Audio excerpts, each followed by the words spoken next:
the word came down. There was a diversity, as I understand it, this is, pieced together, but there's a diversity task force on the board. There was a retreat, a board retreat, that was led by something called the Carl Institute. The Carl Institute is this outfit, one of these outfits that stands for Critical Analysis of Race in Learning and Education. And, they're, influenced by critical theory, I believe. And then they sort of pitched their tent with anti-racism as a philosophy. And they started to, talk to the faculty a little bit. What later became the Office of Community Engagement, which is the sort of the bureaucratic arm that, is essentially a sort of ethical priesthood of how to behave properly in, the school environment, and, how to be a good anti-racist. But they would ask, they had meetings where they would ask us things like, well, what does anti-racism mean to you? And that's a perfectly innocuous question. And to me, I was like, it means not being racist. It means not differentiating, individuals based on the color of their skin, and treating people with respect and dignity, no matter, what their skin color is. And they said, well, that's interesting. That's very interesting.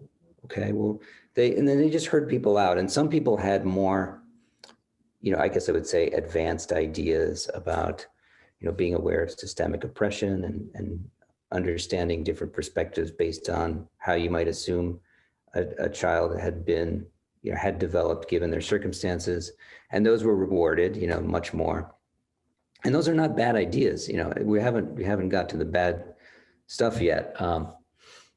But it started to become apparent to me. I sort of had the realization that this was really going the wrong direction when we had a professional development meeting, and they passed out I'm sure you've seen it, the pyramid of racism, also known as the pyramid of white supremacy. And it had a schema. It was a schema arranged in the form of a pyramid with genocide at the top of the pyramid, and then various layers that had categorical names like overt racism, covert racism, minimization, indifference, and then there must have been about 50 or 60 things sprinkled on the pyramid at various levels. And some of the things on the pyramid, I actually thought were, in many cases, virtues. So things like being apolitical, or things like, there are two sides to every story. Things that were contradictory, like, not believing POC, but also thinking, well, my Black friend said ... So the idea that these two things were next to each other seemed interesting to me. Also things that were just, political party platforms. Things minimization. Like, we all belong to the human race. Right. That was a big one. Post-racial society. Why can't we all just get along? Prioritizing intentions over impact. That's a nice one. Yeah. Yes, we could talk about that for about 3 weeks. Yeah. Not believing experiences of people of color. Two sides to every story. Right.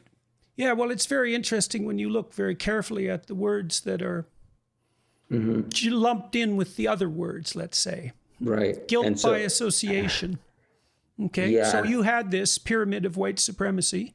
Yeah, and I was asked, how do you respond to this? What do you think about this? And I said, I think this is extremely destructive and horrible schema to put in front of a child, and I will never do it. And I think that no. And I went to the office, I said, I'm not teaching this.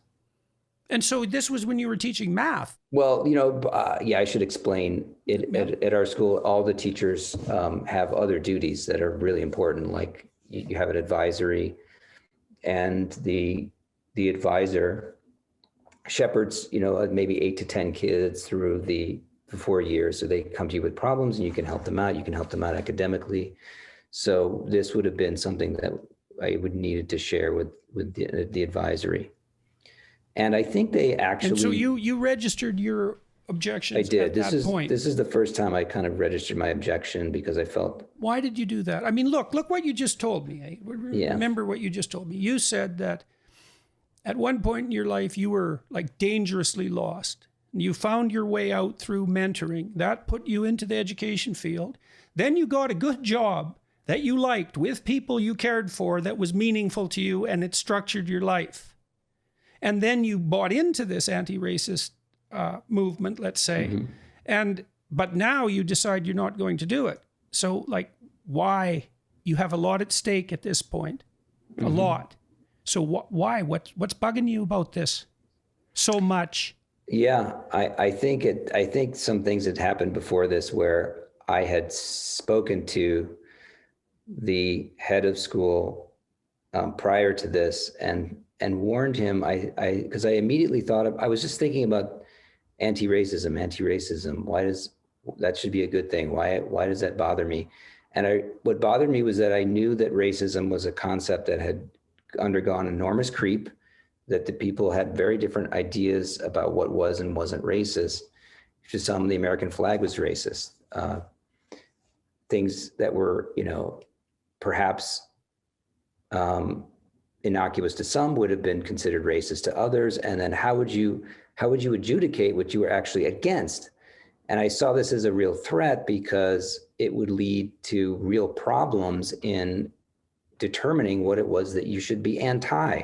And if you frame in your mission something which is anti something vague, you're really setting yourself up for a witch hunt. And I just sort of especially, so we look at this pyramid of white supremacy, right?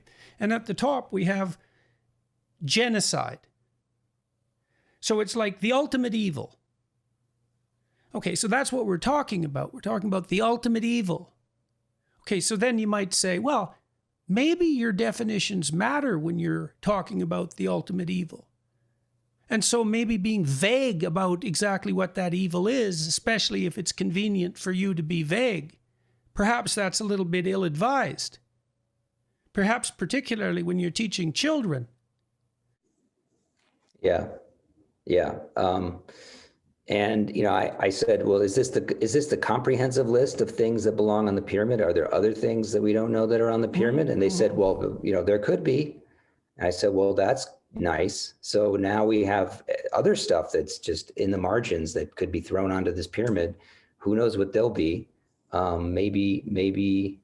And who knows who will decide? Exactly. Like this is okay. So this list is not exhaustive, and that actually scared me more. Why? Well, because it meant that no one could anticipate where the lines were. I mean, kids need boundaries. And so how are the kids supposed to know what is and isn't if they just have this grab bag of all these possible things that could be, associated with the ultimate evil?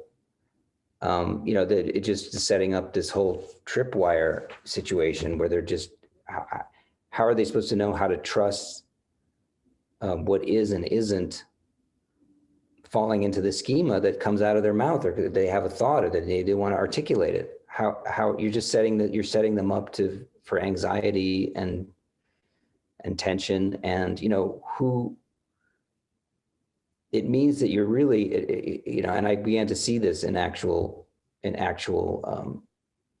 discussions people have about it. Kids were restricting themselves to a very narrow set of things to say that they felt were okay to say, and it was all the jargon. It was saying, well, we need to acknowledge our privilege. Yes, we are privileged. That privilege makes us unable to understand. Okay, so what you saw as people's attempts to deal with the ambiguity was that they just stopped saying anything that wasn't approved. Yeah, because exactly. that is the way out of it, right? If what's negative is ill-defined, but what's positive is listed, then you just stick with the list. You stick with the list. Yeah, you stick with the list.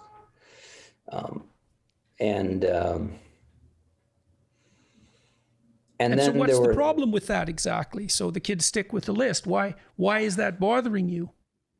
well, it's because it means that, events, the multiplicity of possible reasons for things that change, that are different depending on the actual incident, get reduced to this script of explanations, and only those explanations, fit the paradigm, and only those explanations will be considered. And that means that you're not making sense of the world for yourself.